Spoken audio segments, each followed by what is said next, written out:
Hello everyone, welcome to our YouTube channel Shiksha Alliance. Today we are going to start our daily current affairs session in which we will cover important news from several newspapers, PIB and various government sources.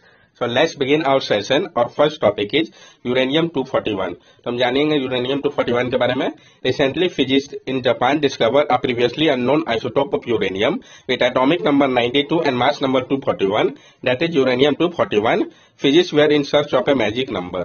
अभी हाल ही में जो physicist है Japan के, उन्होंने discover किया है प्रीवियसली अननोन आइसोटोप को यूरेनियम का, जिसका एटॉमिक नंबर 92 है और मास नंबर 241 है, जो कि आपका यूरेनियम 241 है. फिजिक्स जो थे वो सर्च कर रहे थे मैजिक नंबर को. मैजिक नंबर होता क्या है? In nuclear physics magic number are specific number of proton और neutron in atomic nuclei that correspond to stable configuration. The heaviest known magic nuclei is lead 82 proton. After this nucleus become unstable. Nuclear physics में magic number जो होता है ये specific number होता है proton या neutron का एटॉमिक न्यूक्ली पे, जो कि कॉरेस्पॉन्ड करता है स्टेबल कॉन्फ़िगरेशन को. जो हेवीएस्ट नॉन मैजिक न्यूक्लियस है वो आपका लीड का है 82 प्रोटॉन के साथ. इसके बाद न्यूक्लियस जो है वो आपका अनस्टेबल हो जाता है. आइसोटोप के बारे में भी हम जान लें. Isotope are atom of the same element that have same number of proton but different in the number of neutron in their nuclei. Isotope of an element have nearly identical chemical properties but may differ in their physical properties such as density and radioactivity. जो isotopes होते हैं atom के, उनका same element होता है, जैसा कि same number होता है प्रोटॉन का, लेकिन ये डिफरेंट होता है नंबर ऑफ न्यूट्रॉन में उनके न्यूक्ली पे. आइसोटोप जो होता है एलिमेंट का वो nearly identical chemical property show करते हैं, लेकिन ये डिफर करते हैं फिजिकल प्रॉपर्टी पे, जैसे कि डेंसिटी हो गया, रेडियो एक्टिविटी हो गया, इसमें ये डिफर करते हैं. नेक्स्ट टॉपिक है हमारा मैग्नेटो रेजिस्टेंस. तो हम जानेंगे मैग्नेटो रेजिस्टेंस के बारे में. Researcher in the UK led by Nobel laureate एनरिक Geim have discovered that graphene display an anomalous giant magneto resistance at room temperature. तो जो रिसर्चर है आपके यूके के, जिसको लेड किया गया है नोबेल लॉरिएट एनरिक गेम के द्वारा, उन्होंने डिस्कवर किया है कि जो ग्राफीन डिस्प्ले कर रहा है एक एनोमोलस जाइंट मैग्नेटो रेजिस्टेंस को, जीएमआर को, रूम टेम्परेचर पे. ये मैग्नेटो रेजिस्टेंस होता क्या है? Magneto resistance is a phenomenon where the electrical resistance of a material change in response to magnetic field. Magneto resistance एक फिनोमिनन है जहां पे इलेक्ट्रिकल रेजिस्टेंस जो होता है मटेरियल का वो चेंज करता है रिस्पांस पे मैग्नेटिक फील्ड के. The magneto resistance observed in the graphene-based device was almost 100 times higher than that observed in other known semi-metal in the magnetic field range. और जो मैग्नेटो रेजिस्टेंस है जिसको कि ऑब्जर्व किया गया ग्राफीन बेस्ड डिवाइस में, वो आपका ऑलमोस्ट 100 टाइम्स हायर है observe other non semi metal magnetic field range पे. तो आप समझ सकते हैं कितना हाई हो जा रहा है इसके लिए. यूजेस ऑफ जीएमआर, जो आपको उपयोग है जाइंट मैग्नेटो रेजिस्टेंस का. GMR is use in hard disk drive, magneto resistance RAM in computer, bio sensor, automotive centre, micro electrochemical system and medical imager. जो आपका जीएमआर है जाइंट मैग्नेटो रेजिस्टेंस, इसका उपयोग होता है hard disk drive, magneto resistant RAM इन computer, bio sensor के लिए, automotive sensor, micro electrochemical system और मेडिकल इमेजर के तौर पे. ग्राफीन के बारे में भी हम जान लें. Graphene N allotrope of carbon is an incredibly thin material made up of single layer of carbon atom arrange in an hexagonal pattern. Graphene जो कि आपका एक एलोट्रोप है कार्बन का, ये एक इनक्रेडिबली थिन मटेरियल है जो कि बना हुआ है single layer of carbon atom से, जिसको अरेंज किया गया है हेक्सागोनल पैटर्न पे. It is part of graphite but has unique property of its own. ये पार्ट है आपका ग्रेफाइट का, इसका यूनिक प्रॉपर्टी है खुद का. यहाँ पे आप देख सकते हैं ग्राफीन मैकेनिकल 100 गुना स्ट्रॉन्गर है स्टील के कंपेरिजन पे, स्टीफर है डायमंड से. इलेक्ट्रिकल की अगर हम बात करें तो 60% ग्रेटर कंडक्टिविटी है कॉपर के कंपेरिजन पे. थर्मल अगर हम बात करें तो 5x कंडक्टिविटी है. लुब्रिकेटिंग की बात करें तो बहुत कम लो सरफेस शियर की आवश्यकता है. इम्परमिएबल तो वैक्यूम टाइट है हीलियम गैस के जैसा. ट्रांसपेरेंट तो सिरका का परसेंट 98% ऑप्टिकल ट्रांसमिशन अलाउ करता है. ये सारे इसकी प्रॉपर्टीज है, आप यहाँ से समझ सकते हैं. नेक्स्ट टॉपिक हमारा यूरोप जूस मिशन. तो जो यूरोप का जूस मिशन है, ये इसके बारे में हम जानेंगे और किस कंट्री का डायरेक्ट भी क्वेश्चन फ्रेम हो सकता है. Recently the European Space Agency JUICE spacecraft blast off on 8-year journey to solar system. अभी हाल ही में जो यूरोपियन स्पेस एजेंसी का जूस स्पेसक्राफ्ट था वो स्टार्ट किया अपना 8 ईयर के जर्नी को सोलर सिस्टम के लिए. JUICE mission, JUICE Jupiter icy moon explorer on the Ariane 5 rocket for 8-year journey, arrival on Jupiter in 2031, lift off from French Guiana. तो जो आपका जूस है वो स्टैंड करता है जुपिटर आईसी मून एक्सप्लोरर के लिए एरियन 5 रॉकेट के मदद से ये 8 ईयर के जर्नी के लिए निकला है। अराइवल होगा इसका जुपिटर में 2031 के समय पे। ये लिफ्ट ऑफ किया था कहां से? फ्रेंच गुयाना से। इसका गोल क्या है? Study Jupiter and it's 3 largest moon Ganymede, Callisto and Europa to understand if their ocean could have even been suitable habitat for life। ये स्टडी करेगा जुपिटर को और उसके जो 3 लार्जेस्ट मून है गैनीमेड, कैलिस्टो और यूरोपा के बारे में, ताकि समझा जा सके कि क्या जो ओशियन है वहां पे सुटेबल हैबिटेट लाइफ के लिए हो सकता है या नहीं। तो कौन कौन से मून को ये स्टडी करेगा इंपॉर्टेंट हो जाता है। एजेंसी की अगर हम बात करें, यूरोपियन स्पेस एजेंसी अंडर इस cosmic vision 2015 to 2025 programme. European Space Agency का जो कॉस्मिक विजन है 2015 से 2025 का प्रोग्राम का, उसके अंतर्गत इसको किया गया है। इंस्ट्रूमेंट की अगर हम बात करें, 10 scientific instruments including an optical camera, ice penetrating radar, spectrometer and magnetometer। 10 scientific instrument जिसमें कि optical camera, ice penetrating radar, spectrometer, magnetometer भी है। इंपॉर्टेंस क्या है जुपिटर के मून का? First discover by astronomer Galileo Galilei more than 400 years ago, Jupiter icy moon have huge ocean of liquid water, the main ingredient for life as we know it, that has made Ganymede and Europa prime candidate in the research for life। पहली बार discover किया गया था astronomer Galileo Galilei के द्वारा more than 400 years ago। Jupiter का जो आइसी moon है वहां पर ह्यूज ओशियन है लिक्विड वाटर का, ये मेन इंग्रेडिएंट है लाइफ के लिए, हम सब जानते हैं। इस कारण गैनीमेड और यूरोपा जो है ये प्राइम कैंडिडेट है सर्च के लिए लाइफ का। Ganymede, it is the solar system largest moon and the only one that has its own magnetic field which protect it from radiation। Ganymede जो है ये सोलर सिस्टम का लार्जेस्ट मून है और इकलौता है जिसका खुद का मैग्नेटिक फील्ड है जो प्रोटेक्ट करता है इसको रेडिएशन से। Europa, it is believed that underneath Jupiter Europa icy surface the amount of water is twice that on Earth। NASA is expected to launch its Europa Clipper in 2024 to gather data on Europa atmosphere surface and interior। ये माना जा रहा है कि underneath Jupiter के Europa आइसी surface के जो amount है वाटर का वो ट्वाइस है अर्थ के।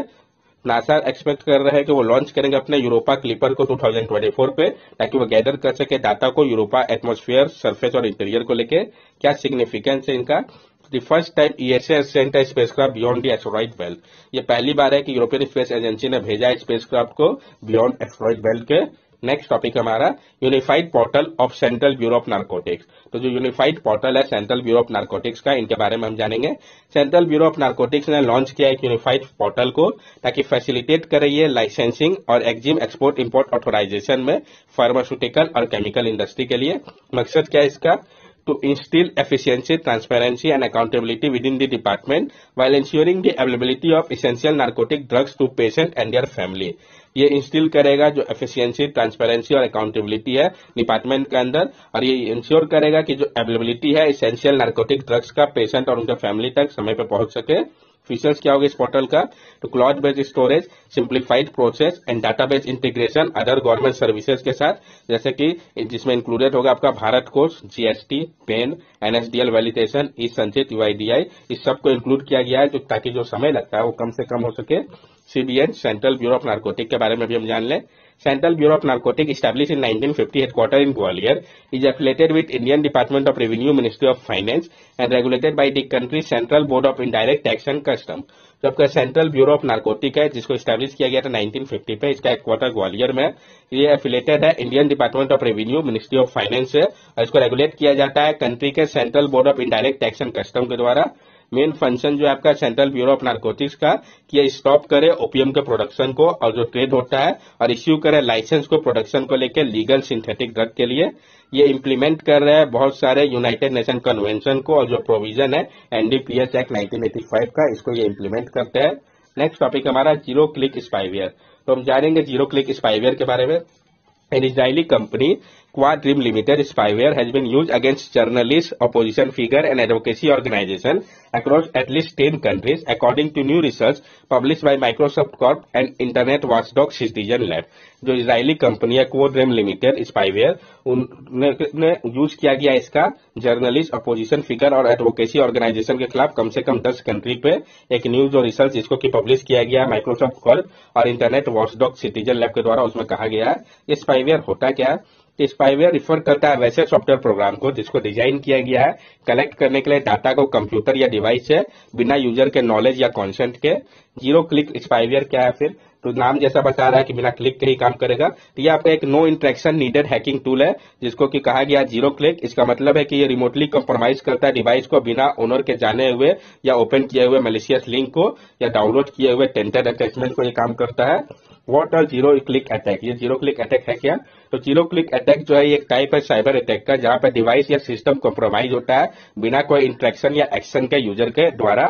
जीरो क्लिक अटैक जो है ये रिलाई करता है जीरो डेज के ऊपर, जो कि वल्नरेबिलिटीज के लिए है, जो कि अननोन होते हैं सॉफ्टवेयर मेकर से, और इसके लिए कोई भी फिक्स अभी प्रेजेंटली अवेलेबल नहीं है इस स्पाईवेयर के लिए। मतलब जो सिस्टम है वो काफी ज्यादा वल्नरेबल हो जाता है। नेक्स्ट टॉपिक हमारा रेडियो एक्टिव कॉन्टामिनेशन। तो हम जानेंगे रेडियो एक्टिव कॉन्टामिनेशन के बारे में। International atomic energy agency IAEA ने रिलीज किया अपने एनुअल रिपोर्ट को, जो कि बताता है इलिसिट ट्रैफिकिंग को लेकर न्यूक्लियर और अदर रेडियो एक्टिव मटेरियल को। ये जो पार्ट है आपका इंसिडेंट एंड ट्रैफिकिंग डाटाबेस का, ये बता रहा है कि जो रेडियो एक्टिव मटेरियल और कॉन्टामिनेटेड डिवाइस है वो इंटर कर रहा है स्क्रैप रिसाइकलिंग चेन पे, जिसके कारण बहुत ज्यादा हेल्थ हजार्ड का खतरा बढ़ा हुआ है। ये रेडियो एक्टिव कॉन्टामिनेशन होता क्या है? रेडियो एक्टिव कॉन्टामिनेशन तब होता है जब रेडियो एक्टिव सब्सटेंस जैसे कि पार्टिकल्स या रेडिएशन इसको डिपॉजिट होता है ये सरफेस पे, ऑब्जेक्ट पे या पीपल पे। जैसे कि आपका radioactive less waste product हो गया, जो कि ऑफन पाए जाते हैं स्क्रैपिंग शिप्स पे। Health impact of radioactive contamination. क्या हेल्थ इंपैक्ट पड़ रहा है रेडियो एक्टिव कॉन्टामिनेशन के कारण? आप यहाँ से देख सकते हैं रेडिएशन सिकनेस, जिसका एक्यूट सिम्टम्स क्या क्या है? Nausea, vomiting, hair loss, skin burn, और सीवियर केसेस में डेथ भी हो सकता है। लॉन्ग टर्म इफेक्ट में कैंसर, बर्थ इफेक्ट भी हो सकता है। जेनेटिक डैमेज की अगर हम बात करें तो birth defect, mutation in offspring देखा जा सकता है। इंक्रीज रिस्क ऑफ कैंसर, जो खतरा है कैंसर का वो ज्यादा बढ़ जाता है। जैसे थायराइड कैंसर अगर एक्सपोजर होता है रेडियो एक्टिव आयोडीन पे, लंग कैंसर अगर एक्सपोजर होता है रेडॉन गैस के लिए। तो लॉन्ग टर्म हेल्थ इफेक्ट क्या हो सकता है? तो cataract, cardiovascular disease, respiratory disease या न्यूरोलॉजिकल इफेक्ट हो सकता है लॉन्ग टर्म में। The institutional mechanism in India against radioactive contamination। जो आपका इंस्टीट्यूशनल मैकेनिज्म है भारत में रेडियो एक्टिव कॉन्टामिनेशन के खिलाफ, तो atomic energy act 1962। It provide a regulatory framework for all activity related to atomic energy and the use of ionic radiation. जो आपका atomic energy act है 1962 का, ये प्रोवाइड करता है एक रेगुलेटरी फ्रेमवर्क को सारे एक्टिविटी के लिए जो कि रिलेटेड है एटॉमिक एनर्जी से, या ये उपयोग किया जा रहा है अगर उसमें आयोनाइजिंग रेडिएशन का, तो atomic energy regulatory board to exercise regulatory and safety function. जो आपका एटॉमिक एनर्जी रेगुलेटरी बोर्ड है ये एक्सरसाइज करता है रेगुलेटरी और सेफ्टी फंक्शन को। और एटॉमिक एनर्जी रूल 2004 और 2012 भी है। Test for radioactive element. क्या टेस्ट है रेडियो एक्टिव एलिमेंट के लिए? Radioactivity in drinking water can be determined by a gross alpha test. Radioactivity is measured in becquerel SI unit or in curie. The unit Sieverts measure the quantity of radiation absorbed by human tissue। जो आपका radio activity है drinking water में, इसको determine किया जा सकता है gross alpha test के माध्यम से। रेडियो एक्टिविटी को मेजर किया जाता है becquerel जो कि SI यूनिट है उस पे, या क्वेरी पे। जो यूनिट सेवरेट है ये मेजर करता है जो क्वांटिटी है रेडिएशन का जो कि एब्जॉर्ब हुआ है ह्यूमन टिश्यू पे, उसको ये मेजर करता है। तब IAEA international atomic energy agency के बारे में भी हम जान ले।